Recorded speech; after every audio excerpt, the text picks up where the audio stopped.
Mga kapatid, ang humiliya po ngayong araw ng Biyernes pong ito ay hango po sa babasahin kong ito. Lucas, Kapitulo 11, versikulo 15 hanggang 26. Pinagbintangang si Jesus ay mula kay Beelzebul. Subalit sinabi naman ng ilan sa mga naroon na kapag papalaya siya ng mga demonyo sa pamamagitan ng kapangyarihan ni Beelzebul, ang pinuno ng mga demonyo. May ilan namang sa pagnanais na siya'y subukin, patuloy na humihiling na magpakita siya ng isang himalang mula sa langit. At dahil alam ni Jesus ang kanilang iniisip, sinabi niya sa kanila, ang kahariang nahahati sa magkalabang pangkat ay babagsak at ang sambahayang nag-aaway-away ay mawawasak.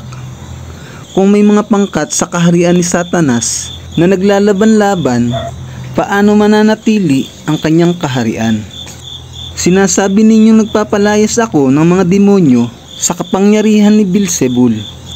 Kung sa kapangyarihan ni Beelzebul ako nagpapalayas ng mga demonyo, sa kaninong kapangyarihan naman nagpapalayas ng demonyo ang inyong mga tagasunod?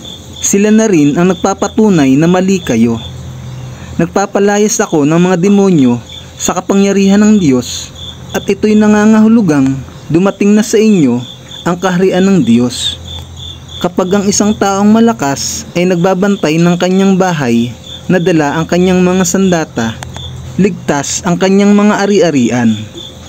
Ngunit kung salakayin siya ng isang taong higit na malakas kaysa sa kanya, sasamsamin nito ang mga sandatang kanyang inaasahan at ipamamahagi nito ang mga inagaw na ari-arian.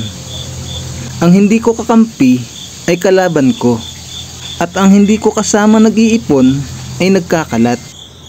Ang pagbabalik ng masamang espiritu. Kapag umalis sa tao ang isang masamang espiritu, nagpapagala-gala ito sa mga tigang na lugar at naghahanap ng mapapagpahingahan. Kapag wala siyang makita, sasabihin niya sa sarili, babalik ako sa bahay na aking pinanggalingan. Sa pagbabalik niya ay matatagpuan niyang malinis at maayos ang bahay. Kaya't lalabas siyang muli at magsasama ng 7 pang espiritong mas masasama kaysa sa kanya.